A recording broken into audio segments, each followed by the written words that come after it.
Good morning and welcome to Sunday SoulDay. Today we have a very special guest who I'm super excited to chat with. We have Hassan Al-Shohaty, who is a high performance coach from the Al-Shohaty Coaching Certification School. That's how we met. I'm super excited to bring him on. He has an incredible background and I just can't wait for you to learn a little bit more about him. Welcome to the show today. Thank you, Tamisha. It's great to be here. Amazing. Well, I thought we'd start with just the viewers learning a little bit more about your incredible background in your journey to becoming a high performance coach. So feel free to take us through a little bit. Sure. I wouldn't know if it's an incredible background, but appreciate the use of the word.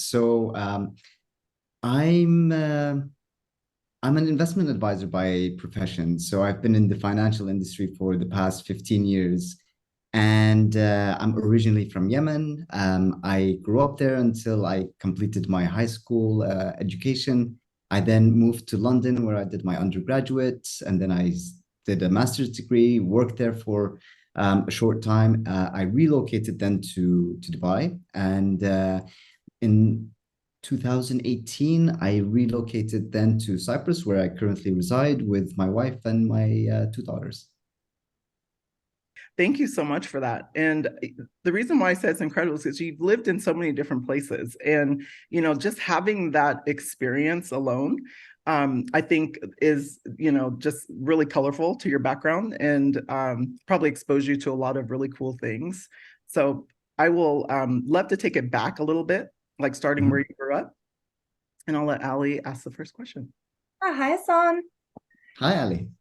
Hi. So, growing up in Yemen, societal norms often dictate specific roles for men and women. How did this upbringing influence your perception of your purpose in life?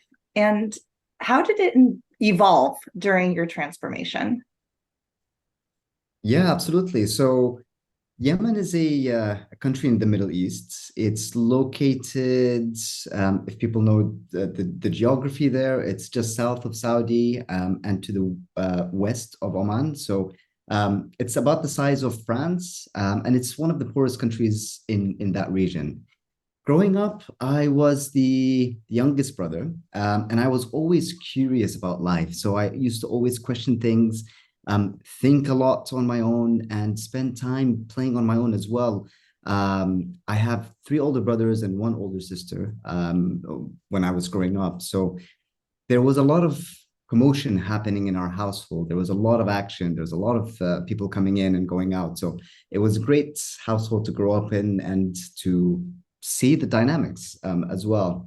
And I used to love spending time on my own and especially drawing and writing. Like that was my go-to place. I was always finding it so enjoyable to just spend time on my own in my room, just drawing and trying to become an artist of some sort. And it's not like I used to draw apples and shadows and stuff, although I did try that, but I used to love cars and I used to draw cars all the time. And then I used to write as well. So I used to always try to combine those two together. And I remember also when I was growing up, I used to be kind of two people at the same time. So one person is who I was when I was in my room, like drawing and coloring and trying to be the artist that I thought I was. And the other was when I was with my friends at school and also just out in society as well. So there was always a difference there. And I remember especially once when we were in art class, and I used to always want to be one of the cool kids. So I used to try to do things that would make me popular or to really stand out from the crowd. But I didn't want to show my friends that I had that artistic side or that I actually enjoy drawing. So I used to kind of pull myself a little bit back or not give the energy that is expected of me in art projects. And I remember my teacher used to tell me, you're better than this. Like this art project that you completed isn't your greatest work. So what's happening? And I was like, I know it is the best thing. And it's art. I'm not going to spend a lot of time in art. I want to do other things. And this is all the while I was talking around my friends, mostly guys as well. And after a few weeks, the teacher kept noticing me not submitting the best work. And he told me I'm being influenced by others. So I was always becoming a people's pleaser, trying to adapt, trying to be part of the society's expectation of what I should be. And especially in Yemen, where men are expected to behave in a certain way, they're supposed to be the providers, the ones who don't show any emotions, the ones who go out and work and make a living so they can sustain their family and are always not stressed or scared with anything that's happening. So that was the society and the tradition that was pre-programmed in my mindset. And I'm still in touch with that teacher. Actually, we reconnected recently, and I think when I messaged him, I was like, "You were right. I was young. I'm learning as I go along." And he was surprised that I still remember these things, but it all just kept connecting with my upbringing as well, and even within the society as well. So I felt that I was not myself between school and also hanging out with my friends outside of school. For example, I used to love playing sports, and I used to love playing football or soccer, as it's called in the US. And in school, because I was more comfortable being myself, I used to be a very good soccer player or football player, and I used to enjoy it and love it. And people used to tell me, "You're very good." Um, when I used to play in the team, which was within our neighborhood, I was probably one of the worst players out there. I was subbed out most of the time. I didn't participate and I didn't feel comfortable. I wasn't myself. I wasn't confident enough to be able to shoot, pass, run, or just show them the skills that I used to bring to school. And it was funny because sometimes when my friends from school would meet my friends from outside of school and we'd start talking about football, they would say, "Hassan's really good in football." And my friends from the neighborhood would be like, "I don't know what you're talking about. Like, it's a completely different person."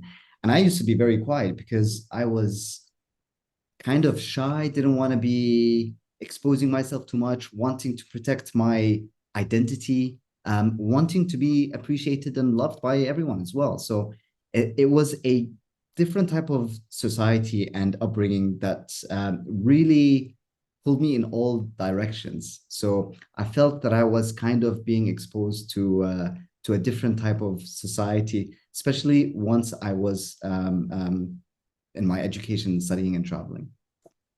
Why do you think that you kind of wore those different personas? Like, what was it like in your confidence in your community that you didn't have, like, or that I guess showed up at school like beautifully?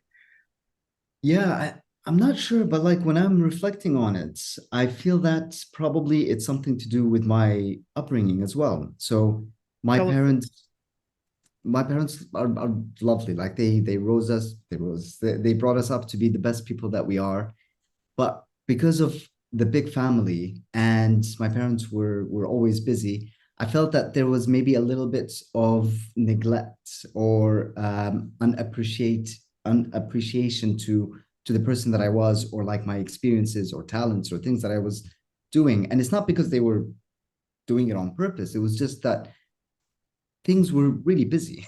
So I felt that maybe I wasn't given that attention. Also, growing up, three older brothers, one older sister, and then me, a brother. So I always felt that my sister used to get most of the attention, which is great and fine. And I've also told my mother about this. Um, I used to even ask my sister to request things on my behalf if I wanted something from my parents. So I used to use that to my advantage. But I felt that that was also part of the case of how I eventually started looking for more attention or wanting to stand out a little bit more and get that appreciation. Yeah, thank you so much for sharing that. The societal and gender norms, the family expectations, it's one of the areas I work with my clients on so often.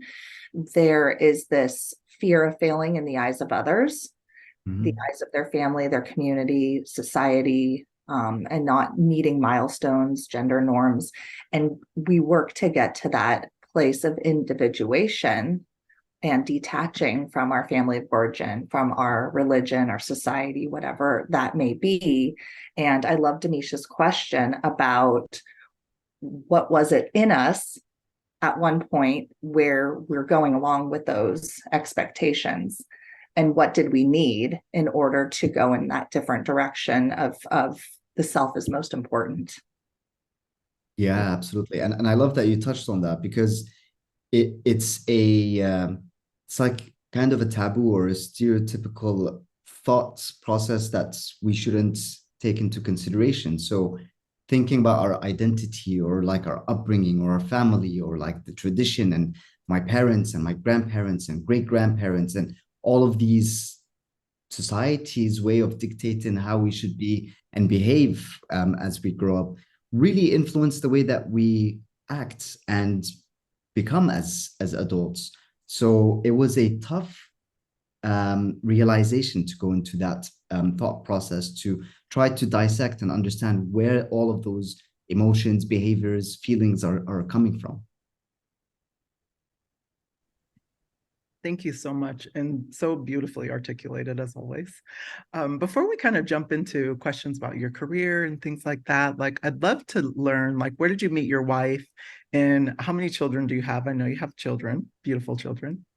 Sure. Yeah, it's a funny story, and every time I say it, my wife gives me an evil eye for saying it that way. But we met in London, and it was a rainy day, and I remember that when we first met, it was in a company that we were both working in, and I remember seeing her, and I thought that, oh wow, that's a very lovely lady. I'd love to get to know her.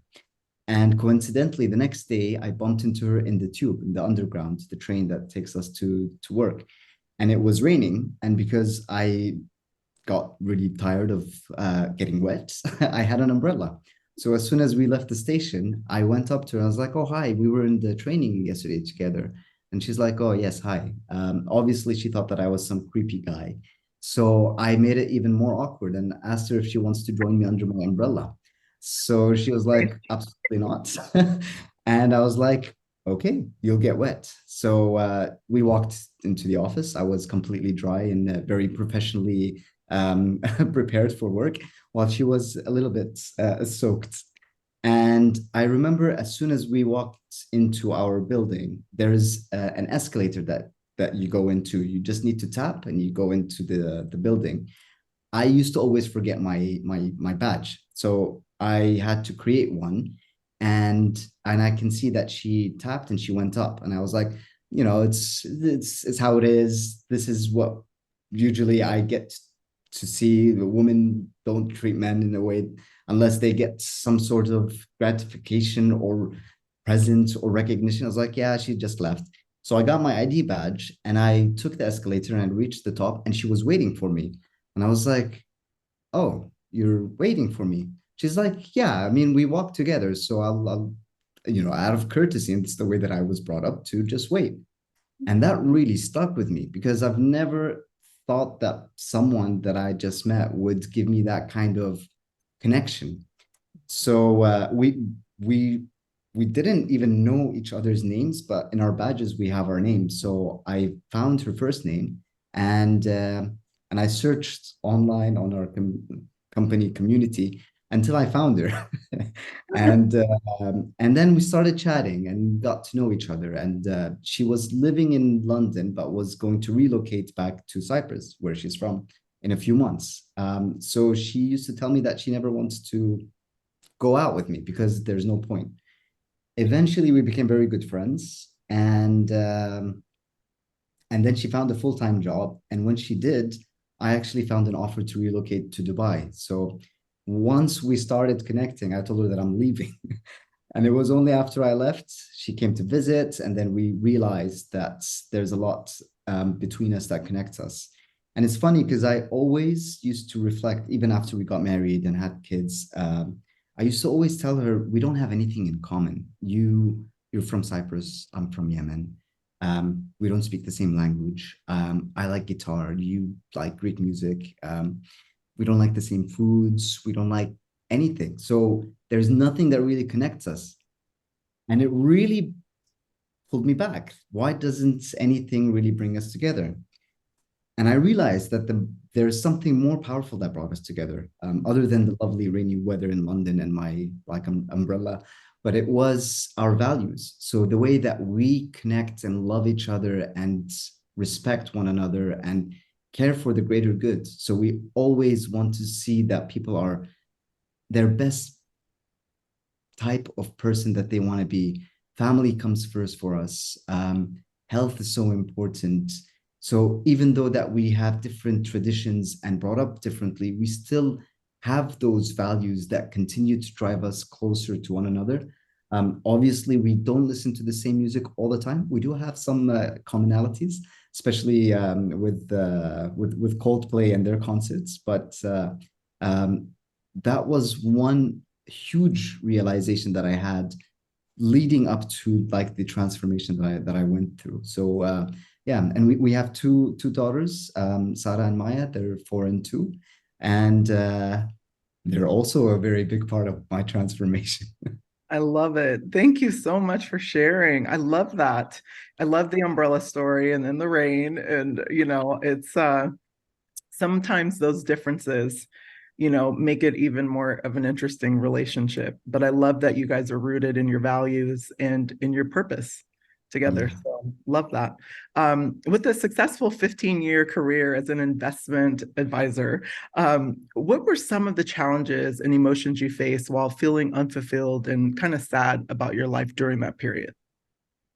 Yeah, so many actually, and such an important question. Maybe before going into that specifically, just to paint some illustration of how I got into finance and Yeah, becoming an amazing. investment advisor. It'd be perfect. So, in the last year of high school, I think I didn't really know what I wanted to study, and I was sitting one night talking to my father, and he's like, "So, what do you want to study, and what do you want to be when you grow up?" I knew that he wanted me to be some sort of doctor, so either a dentist or I don't know, surgeon or something. So that was the easy answer for me, but I really did not want to go into medicine. So the next best thing was to say what he studied, which was economics. So I said, I'll be an economist. So I'll just see what he'll say.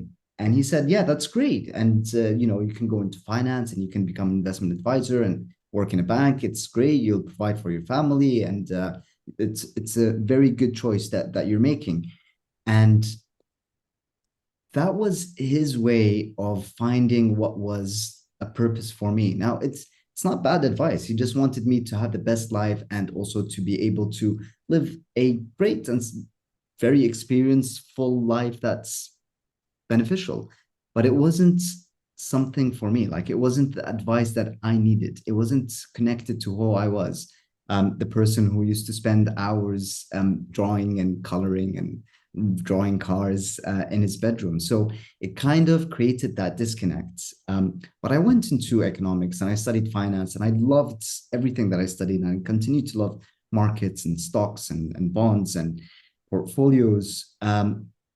It was only until I started realizing working in some of the largest financial institutions that there is a continued disconnect between what I want to do with my life and also the purpose that I'm delivering and the work that I'm doing. So I've worked with a lot of great people. I've worked with some of the smartest people that I've met within my career so far and learned so much. I've also worked with a lot of people who were not the best. So that gave me an exposure and also experience to understand the kind of dynamics that take place in the workplace. And I felt completely broken and unfulfilled because I used to always push and push and push and push to try to get more and to try to climb the corporate ladder. And I felt completely anxious about everything that I was doing. So by the time I started my career, I had lost my father, and the provider hat immediately came into place. So I put all my emotions and feelings aside to try to be able to support my family. So all those feelings and anger and anxiety were pushed down to not come out, to be able to tell my managing directors, partners, and people that I'm working with that I can handle the stress. I can work the long hours. I can be able to do everything that I need to succeed in this career and also be the richest man in the world, which was the dream at that point. And it was quite stressful at times as well, especially working in the environment that I was in. So there was a lot of execution and trades that were being placed. And I remember once I placed a trade and I told the client what he bought or sold. I don't really remember anymore. And he told me that no, that's not what he wanted to do. So in order to find out, we needed to listen to the voice recording. Everything is recorded just to make sure that we understand what happens. This was in the early days of my career. And in order to listen to the recording, we had to wait for a couple of days until the recording is out and get approval from supervisors as well. So the following 2 nights were the longest nights ever because I didn't know what to expect when I would hear the recording. And I remember listening to it and I said the right things, so I was fine. But it was so horrible listening to my voice. So it made me so subconscious of the things that I say. And I was so cautious every single time that anything that I would do. And that always created a lot of stress in my life. And I continued pushing. And eventually I felt that I self-diagnosed myself as depressed. Because at work, it was the same type of approach that I was doing when I was growing up. So I was one person at the office and another person at home. So in the office, I would be yes, I'll do everything. I'll help you with whatever you need. I was people pleasing. I was taking more than I can handle. And then at home, I would show all my anger, all my sadness, all my unappreciation for the things around me. My wife saw most of it there. My friends started seeing me changing as well. I would be living in excess. So going out, spending as much as I could, eating as much as possible, partying hard, barely sleeping. And my body started showing these signs of stress. So I had sleepless nights, night sweats. I used to wake up feeling angry, upset, sad, scared, not knowing what to expect in the next day or what to do or how to deal with myself. And my wife told me maybe it's time that I should speak to someone to try to get the guidance and support to be able to maneuver this phase in my life. And men don't talk about these things. And especially growing up in a society and tradition that dictates of what kind of provider I should be, that's not going to happen. And eventually, it kept piling up. And we relocated to Cyprus. And that's when I got COVID. And I think everything then just became a trigger for that transformative process and realization of what has been happening throughout my journey and also in my career to the point of that period. Thank you so much for sharing. And there's so much there. Just the excess, not really living almost your life for someone else, on someone else's terms rather than your own. We see that, so much, like even in our clients, I'm sure you see it. It's like when you don't choose for you, then it shows up in everything else. And, I just really appreciate your vulnerability and I just think your story, that's why I said, because you and I know each other from school, like that's why I said it's so powerful, because your transformation is powerful. And so, in sharing that, I'm sure you will help a lot of our viewers. So thank you so much. Thank you. Appreciate it. Yeah, that's a lot of the purpose of what drives me these days. Yeah. And so many of us slip into that excess to try to have the instant gratification. when we're not living our purpose. We're running from the pain and we're using things to help us feel better that ultimately make us feel worse. And so it sounds like that really contributed to your transformation. Can you tell us a little bit more about that, about when you contracted COVID-19 in, I think, March of 2022, and how that led to your self-inspiration and transformational journey? Yeah, absolutely. So maybe one year before that, and it will tie in nicely with what happened in COVID. So a year before, we were expecting our second daughter, Maya, to come into this world, and I was working long hours, focused in trying to get to the next level, to deliver, to perform. And I remember my wife went into contractions towards the end of the month. And usually the end of the month is so important because we close the period and we need to be able to meet the tight deadlines. So when she woke me up at 2 a.m. and she's like, we need to go to the hospital, in my mind, I was like, this is not happening because I have things that I need to finish tomorrow morning. So we went to the hospital and I was like, we're going to be home in a couple of hours. I don't need to sleep enough. I'll be fine. I'll just have coffee and work. And then we went into the hospital and I can see everyone, all the nurses preparing the bed sheets and the clothes for the baby. And I was like, so the baby is coming because we have things to do at work. And I was reassured that we're going to go home with a baby. So my wife went into, she had contractions for 20 hours or so, and then she had to go through a cesarean to deliver. But during that time, I was working. So I brought my laptop and I was working from the hospital. Now, at that point in time, it was completely normal for me. I felt like these things are how it should be because I'm supporting the family. I'm providing for the family.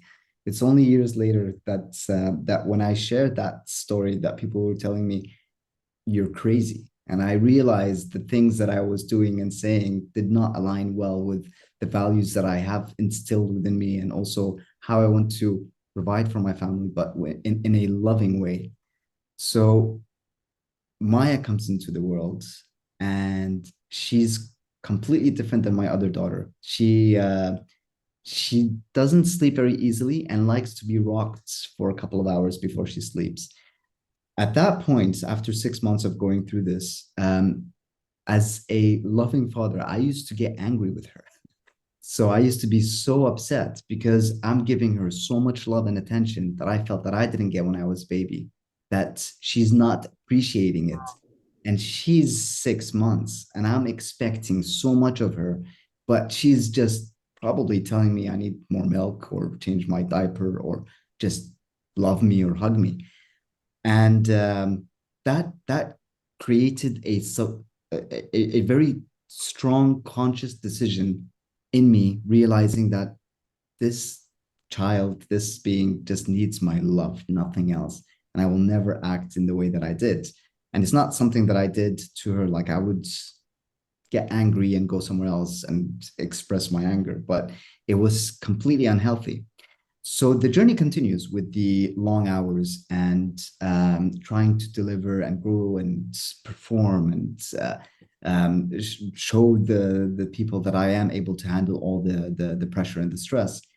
And then yeah, COVID hits. And I did not think that I wanted to go into a room. I wanted to continue working. This is the same guy that was working in the hospital. So it doesn't make sense for me to take a break. And after like 16-hour days and really pushing myself to try to shine, COVID was a blessing for me because it really slowed things down. And I felt it. I was exhausted. I was tired. I was not able to perform. So I took the time not to do anything. And it was very scary for me in the first day because I realized that I'm going to be in a room away from my wife and my kids for the next 2 weeks. And this is at a time when COVID was still a little bit scary. So I didn't know if I was going to come out of the room. So the first night for me, I thought that I might not come out of this room. And this is the first night for the next 13 more to come. So it was such an eye-opening experience to go through. And I thought to myself, might as well make the most of it. So let's really go deep into my own journey. Why do I feel this amount of pressure that I need to deliver, to satisfy, to people please, to perform, to succeed in the way that I thought that success was the roots? And I took my time. And I used to always, ever since my upbringing, think about what is the purpose of life? Why are we here? What's the meaning? So I took that to really dig deep and find out what it is within me. And I tend to meditate, not as consistently as I wanted, but I used that opportunity when I had COVID to meditate with no time constraints. So I wanted to just sit and meditate and see what happens. And I asked myself, and the intention was, what is my purpose in life? So I didn't want to get out of that meditation state until I saw something. So the something that I saw.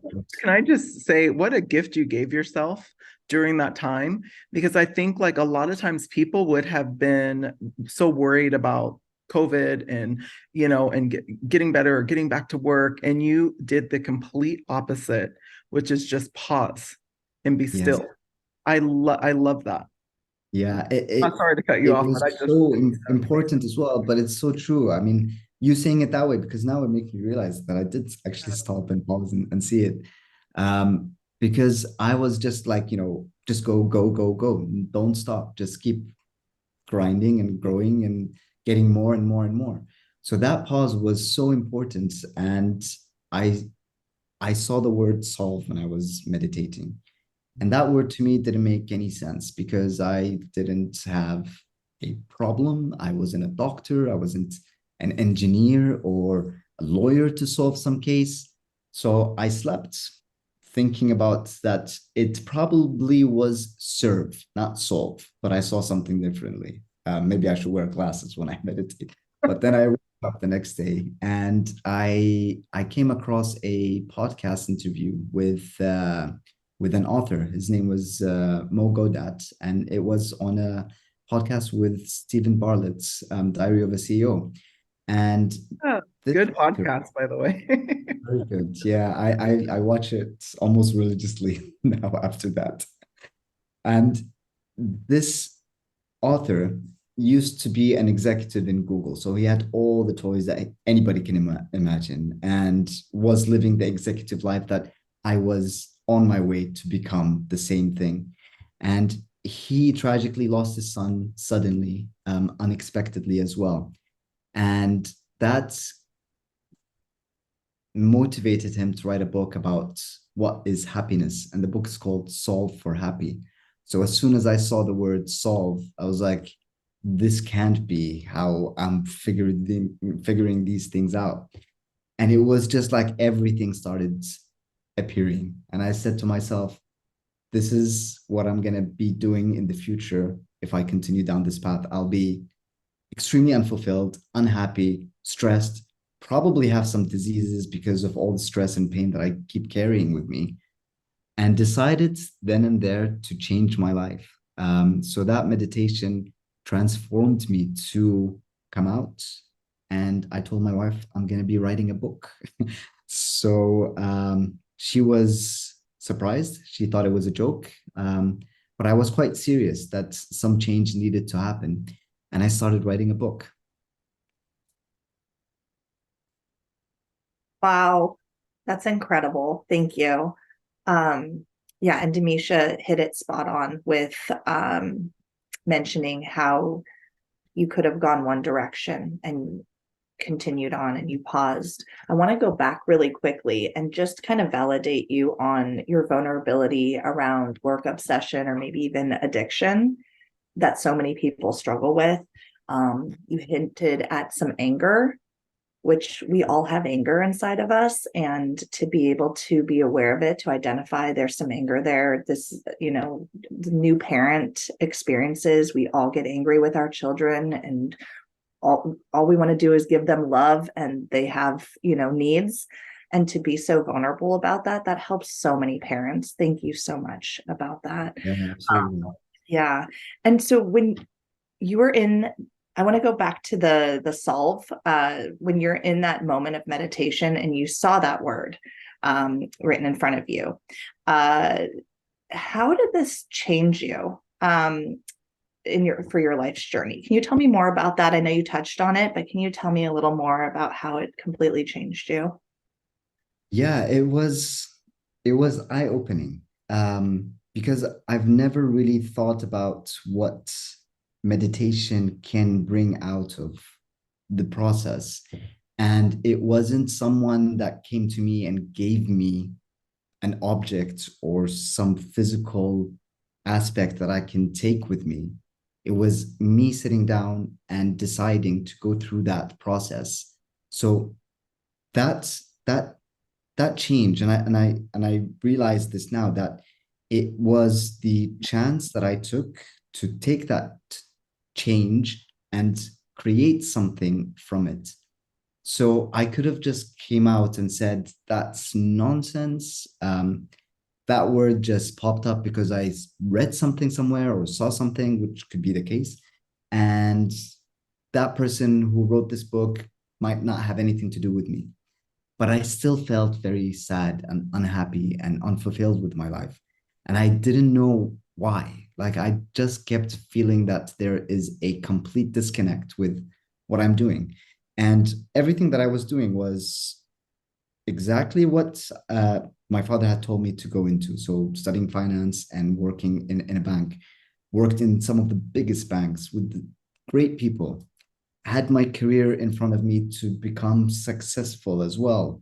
But there was still something missing. So I used to wake up feeling sad, or even that anger that I eventually became more and more aware. And thanks for also mentioning it, because that anger for me, the roots of it is actually fear. So that fear comes from the fear of not providing. So going to that hospital and being around my wife who's going through contractions, but I was still working, it's because I was living in fear that I'm not going to be able to provide for my family. So if I don't provide for my family, that then ties into what kind of identity would I have? What is this programming that is telling me, or like ringing all these bells, indicating that there's something that is not aligned well? So it really ties in with that. And I found that that was the root of the anger and the feelings. And it ties in with what I'm writing in the book. And that everyone has a decision to make and how they can live their life. Well, at least for me, I would realize that I can live my life either in fear and be afraid of doing anything or standing up or making a change, or in love. So the whole book is written about deciding to be afraid or in love. Yeah, no, and it sounds like your experience helped you to have a better understanding of stress, trauma, and the impact on our mental health. And so true. Behind all of our obsessive or addictive or controlling behaviors or dysfunctional behaviors is fear. And there's two directions we can go in: love or fear. Incredible.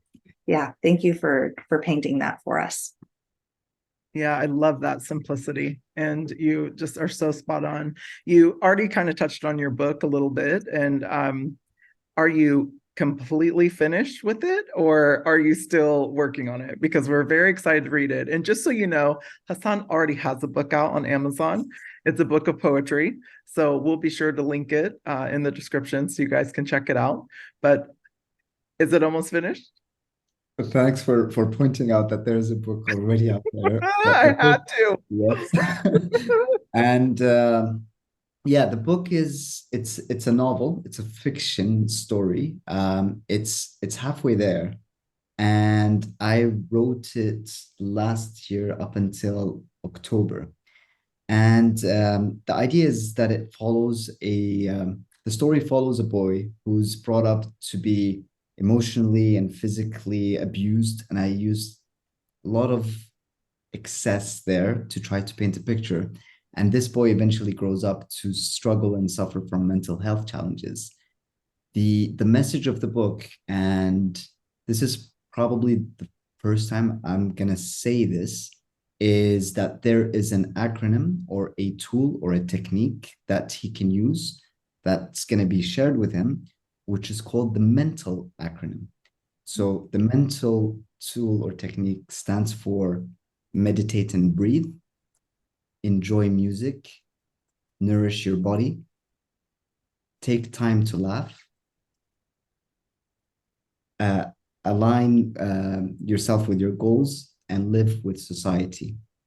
So this tool and this technique is literally what I do on my own. So it all starts with meditation and breath work. So That's all of that then ties into the book, which hopefully, and the targets and the aim is to complete it by the end of the year. The reason why I put it aside was to go into the coaching certification, to complete that, to understand as well how I can connect everything together. And I used to force the last few chapters out of the book, but it wasn't flowing well. So I just sat. And now I have, and I feel that there's more time to dedicate to the book. And I really want it to come out naturally because the story is there. I know exactly what's going to happen, but it just needs to be written and just to sit and write it there. So yeah, it's still in the works. No, I love that. And I love, first of all, I love what you just said of the meditate. That's so great. I'm gonna have to steal that one. But I love that you also were still again, and you gave yourself permission to take that time, because I think a lot of times what happens, and this, working in that kind of fast-paced environment, when we have goals, we're like on this time clock, this random time clock that we give ourselves, where it's like this sense of urgency to just like go go go go go go. And I know I have this very bad, like hence starting 5 companies. Like, who does that? Like because I'm like on some weird time clock where I'm like, I feel like I have to do everything right now, and it really takes the enjoyment of the process out of it. So I've since tailored that a little bit more to make sure that I'm enjoying the process, and I love that you did that for yourself as well. Yeah, thanks for recognizing that. That's also another aha moment for me right there, just seeing this. No, it's so great. Well, your transformational journey led you to become a coach for executives. And I love that you focused on high performance folks, because that touches not just executives, but athletes and so many people. Can you tell us more about that shift, like coming out of finance to like Jay Shetty coaching certification school, and what was that experience like for you? Yeah, the experience was quite scary. So there was a lot that happened there. And when I first told some close friends of mine and family members that I wanted to become a writer and just forget everything and write this book, they thought I was crazy. And I can see why they think that, because I'm just throwing all my career away. Okay, And we did so not call you crazy. You're not crazy. You're amazing, and you are like not afraid to try things. So I've heard this now a couple times. I'm like, I have to correct. You're not crazy. I love that you're the way that you are, and you're trying things, and you're not afraid. A lot of times people, they have that paralysis where they stay in the state where they have all these ideas, but they never act on them. So yeah, the fact that you're acting on them is amazing. It's yeah, amazing. like what thank Jay you. Shetty says, being in action versus motion, I believe. Yes. Yeah, thank you for that. That's so humbling, and I appreciate you saying it as well. And it was a process as well to go into it, because it's funny how when you let go, and even just that process of letting go, you might feel that saying I let go, and you want that instant gratification that Ali was mentioning as well, that I let go, I want to see something. But it is a process that does take time. And it was really fueled by what happened to me at work as well. So we did exceptionally well. We continued to grow, and I was due to move up within the company to go to the next level, but corporate life, corporate world, things happen. I didn't get that. And eventually, that was also one of the best things that happened for me, because it it created a quicker time for me to realize that I needed to make this change. Because even if I did move up to the next level or continue down that career path, probably a few years down the line, I would have still done the same thing. So I actually did it a little bit faster, a little bit short on the money, but still it was manageable. So I dedicated time to understand what my purpose was. So I took a course also by Jay Shetty. It's called Live Your Passion. And that helped me to understand if I should become a full-time writer. That's what I was worried about. And I did try to reach out to a lot of agents and publishers, but because of the amount of writers and authors out there, it's really challenging. So I wanted to see if it is something that I really wanted to do and if it's within my personality. And through personality assessments and tests and behavioral questionnaires, I realized that I was more of a guide and someone that connects with people. And that's also what I used to do in my professional life. So I would connect with everyone that I work with on a personal and professional level. So we got to know our clients very well. And I took that with me to the coaching because it's understanding your client. So in the investment world, I would need to understand what kind of risks clients can take and what their objectives are. So I ask them questions targeted based on that.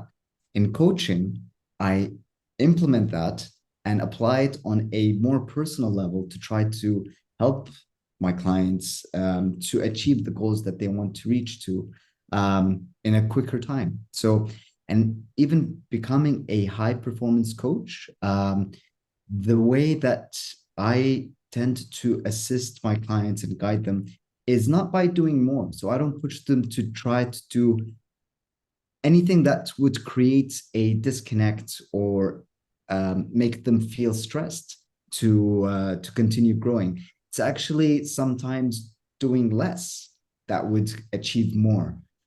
It's realizing that sleep and rests are as important as continuing to perform. So with all of that, and also with my background in the financial industry, really helped me like focus that energy to try to provide the experience that I gained and really just focus it on the people that can benefit from my guidance and also the connections that I want to make. Thank you so much for sharing. That was incredible. And I feel the same way. Like I didn't know what to expect with the Jay Shetty coaching school. But I have to say, like coming out of it, it was incredible for me. You know, like just I learned not just so much about just being a coach, but also just more about myself, which was just amazing. So thank you. I like hearing about how you brought your two worlds together or drew from what you had instead of reinventing the wheel. We build on our strengths, show that merge. Oh yeah, exactly. It's these small things that actually create the large picture. So it's these small dots. For example, I continue typing very quickly. So I could read something, type it, create emails, lists. That typing and that quick and swiftness of pushing the keys on the keyboard is going into my book. So I am taking the transferable skills with me everywhere that I go. And even like just connecting with people and being someone that connects with them on a personal level, that's going to be part of my journey forever. Yeah. Wow. So giving up a successful career to pursue your true purpose requires a lot of courage and dedication. What internal struggles did you face during this decision-making process, and what motivated you to take the leap? Huge struggles internally and externally. So maybe starting with externally, first with my wife was completely supportive of me from day one, and she doesn't show me the recognition or the appreciation that I ask her to give me, because she's like, I knew this is taking shape and it is what it is. So I'm surprised that you don't know. But it's with my immediate family as well. They were wondering, what am I doing with my life, and if it's something that I should continue down that path, and how am I going to make an income and provide for the family, and also internally, because I've kind of like built an identity about me working in banks and also in markets and stocks and finance, and I love all of that. So it's kind of taking everything away and throwing it.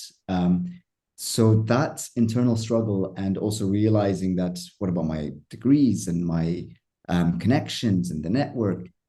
But all of those would be and are a huge part of the process that I am in right now. I wouldn't have been here if I didn't study what I studied, or if I didn't go through the journey of ups and downs within my professional career, or getting exposed to the different environments that I got exposed to, working globally and with different people and different traditions and cultures. So all of that has really come into shape to try to help me understand what is my purpose now going forward, and also connecting me with the people who might be going through similar struggles. So it has given me that artillery and that strength to provide them with the support and guidance, kind of knowing that I kind of was there before. So there is that kind of connection and resonance that we can connect with one another. Yeah. Wow. Thank you. You just share how dedicated you were to helping others find fulfillment and balance. It's so inspiring. So, can you share a few practical habits or tools you offer to individuals seeking personal growth and empowerment? Yeah, absolutely. So other than, well, the mental acronym, which kind of combines everything that I do on a daily basis, and whenever I feel a little bit low or feel like there's a lot of challenges that I might not be able to handle or overcome, I always start by just becoming aware of how I'm feeling. So if I'm feeling anxious or stressed or scared or happy, that creates the awareness of what I need to do. The most important thing, though, like just feeling what the practical tools or approaches that I do on a daily basis are, planning my day from the previous night. So every night before I go to sleep, I have a plan of what I'm going to be doing the next day. And as a high performance coach, I took it to the next level to try to make sure that I don't overwhelm myself with things. So I have an agenda, or like just a whiteboard that has what's the most important thing you will do tomorrow. Just one thing, regardless of what happens. And it doesn't have to be something that is extraordinary. It could be brushing your teeth. Like, it could be literally anything. So it's either, for today, it was this podcast. So this is such an important part. This was the most important thing for me today. Other things can be going to the supermarket, writing a page, preparing for a coaching session. So it really could be anything. And other things are saying no more than yes. So trying to really focus what it is that you want to do. And as someone who grew up as a people pleaser, I realized that I used to say yes to everything. And then by saying yes to everything, I get exposed to a lot of different aspects that then I don't get to do the things that I enjoy. So saying no actually makes me choose the things that I want to choose to do with my life. There's another tool that I really enjoy using, which is the Eisenhower matrix box. And basically, this is like a matrix that looks at what is important and what is urgent for the day. And I literally live by this. And I prioritize everything that I do within the day to see what I need to focus my energy on. Other things that I do, for example, now during this podcast, my phone is on flight mode. So I don't get distracted at all. I don't give the opportunity for any small obstacles to come in my way of performing or whatever it is that I'm doing. Yeah. And I love that you touched on the idea of saying no. and how much of a people pleaser you were. I think so many of us struggle with it. When I have clients come into session and I explain the word boundaries, I'm always surprised at how many people don't even know what that word means or what that concept is. Absolutely.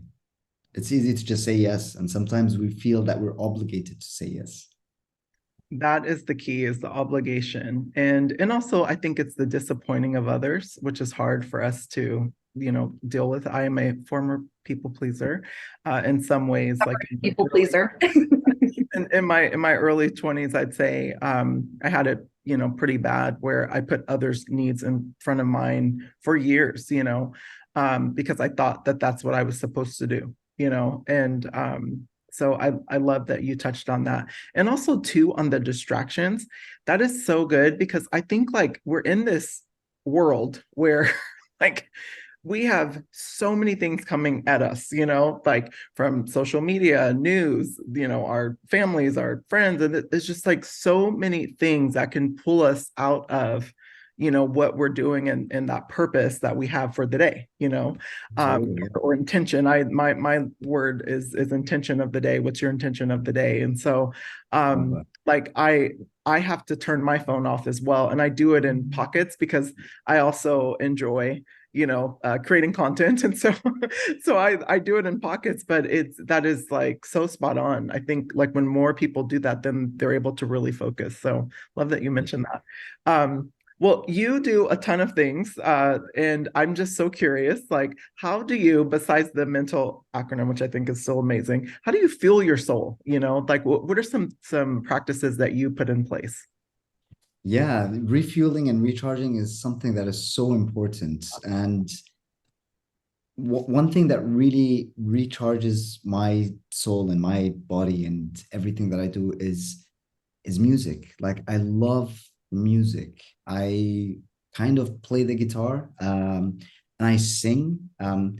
Both playing and singing are horrible. I don't do them for anyone, and it's just because I want to spare Now you. you're gonna have to sing. Like you can't say that you sing and then you can't sing. Okay, like we're like, clear your throat, drink some water, do whatever you need to do. But I gotta hear a note. It's really bad. I don't think I touch on any note, but in my mind, I'm like, so yeah, that really helps me just calm, peace, and be present in the moments. And I enjoy the process of learning new notes and new songs, and just the just connecting to the notes and the music. So that's something that really helps me to refocus my attention. And another thing, and this is also really personal for me, it's physical exercise, because I've realized that whenever I don't do anything or if I don't move, I feel more restless. I feel unhappy. It's a mental stimulant for me as well. So if I do a workout, it's great. If I don't have the time, or if I don't have the energy, or if I'm injured, I would go for a walk, even just for a 30 minutes or 40-minute walk. That really just irons out the day for me. Walking is for me one of the biggest blessings that I'm able to do. And the last thing is sleep. I didn't know how important sleep was. And growing up, and also in the corporate culture, we tend to see that doing more is so important, and you play hard and work hard, and we'll rest when we die type of approach. But it's so untrue, and that sleeping is such an important aspect of us being able to perform. And this is something I also tell people that I work with and my clients, that we need to monitor how many hours that you sleep a day, because when you are rested and when you are refueled and energized, you're able to perform and focus during the next day. And I've seen it within me. So everyone is different in terms of the hours that they need and the time of the day that they would go to bed, and wake up. But sleeping is just a science on its own, and we could go into a long discussion about that. But those are the three things that I would say. It's just the music for the soul, exercise for the body, and the sleep for the mind. I love it. So, yeah. So before I get into my next question, do you have your guitar nearby? by any chance? No, thankfully Okay. not. I'm gonna have you sing us. I'm gonna have you sing us off at the end. So think of a I phrase that you're wouldn't. gonna My sing to voice us. is so bad. It's Doesn't like matter. It's progress, not perfection. It's coming from our souls. Okay. Well, you think about it. All right. So I know you have your book, but looking ahead, what are some of the exciting plans and goals that you have set for your future journey? yeah, I love that question because there's so much opportunities and it's connected to just embracing a growth mindset or just having that aspect of abundance and even meditating and learning about what abundance is. I used to think that it was such a cliche and it doesn't really make a huge difference. But having that mindset that every day I get to wake up, that I don't have to do things, but I get to do them. I get to sit and write. I get to work with my clients. I get to connect to people. And especially working with professionals and entrepreneurs, it's part of my mission and vision as well, because it connects to a larger aspect of people. So within my team, I always brought a sense of the coaching with me, the support, the compassion, the optimism. So it brushed off with some people, or at least I hope it did. And I want to bring that to a wider audience as well. So connecting with one person from one company a day, that might create that ripple effect that would eventually inspire optimism to go global, to change teams, to change corporates, to have people wake up wanting to go to work. So I feel that that is something that continues to motivate me to deliver. Yeah, and I want to highlight what you said about I get to rather than I have to. Words matter in Yeah, helping with motivation. absolutely. Yeah, so good, Thon. I love that you're connecting with one person a day. That's a great reminder for me. I just jotted that down because I am like doing a lot of different things and kind of going in a lot of different directions. And, a lot of what we're doing is community, based. And so it's so important in that word of mouth, just even people knowing about what we're doing, like putting ourselves out there, like that was a little bit of a small hurdle for me that I'm like, I had to get over, to just share and tell people, because I'm like, how will they know? It's like starting a business, or like never opening your Exactly. doors, so I love that you shared that. Yeah, I have a question, because you had mentioned something about growth mindset, and I'm a mindset life and business coach, and so I'm always curious, because I'm an avid reader. Like, what books have really like significantly influenced you, like as you maybe went through your transition, or that you're currently reading now? Like anything that you want to share with our viewers. Yeah, absolutely. And with the mindset, I think one of the most important books that I've read was What to Say When You Talk to Yourself. And it connects with what Ali was saying as well. So that book really transformed the way that I talk to myself, because I used to always show compassion to others, but when I used to talk to myself, I would say really horrible things. And it's only when I realized that I talk to myself more than anyone would talk to me. So if I just change the way that I talk to myself, so I reprogram my mind, and it's all about reprogramming. So it's that mindset of reprogramming your mindset. Your subconscious eventually turns into your conscious. It goes into your beliefs, and then it goes into your attitude, feeling, action, and it's all just like a domino effect that works. So that was one book that really changed the way that I see things. Another book was Emotional Intelligence, and this is something that I continue to go back to, and about the awareness that we build with ourselves, the regulation, the empathy, the connections, the relationships that we build. It's so important, and it connects with the corporate world as well. I feel like there's not enough emotional intelligence in the world in the way that it was really described and built. And it's something that I help people when I go through the coaching process as well. And one last one in terms of like a business book is Start With Why by Simon Sinek.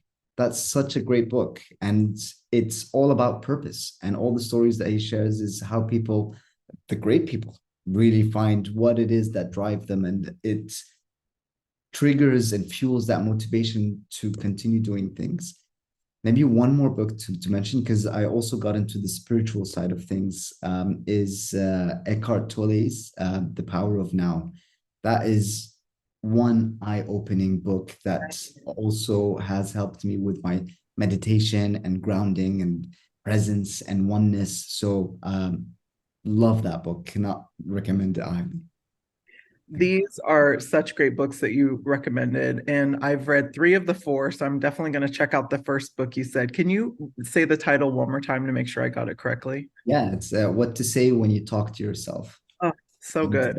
I love the emotional intelligence books. They have a couple different versions of it, and I've read 2 that I don't know if they have a third one, but I've read 2 of them, and I'm telling you, everyone should read that. Like for your relationships, in in business settings, like just within your own family, like it's so good. And start with the why changed my life, because even as a manager, like just starting with the why of why we're doing things really helps people like understand the purpose, so then they don't feel like they're just being dictated to, and they can really get behind the purpose and then attach themselves to it. So I love that you mentioned that book, as well as the other one. Just really, really solid books.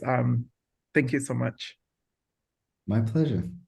Yeah, and the what to say when you talk to yourself, that just, it sounds like one of the activities I had to do when I was first in grad school. A professor said, I want you to track how you're speaking to yourself and in different locations. And I was realizing how rude I was to myself, especially like in the car. Like if I'd miss a turnoff, I'd call myself dummy or crazy, or those types of things. Really, like I'd said earlier, words matter. And when we are aware of how we're speaking to ourselves, especially since we tend to be more negative, we can stop, identify, and replace. And it really changes how we feel and then how we behave and how Couldn't agree more. we show up in the world.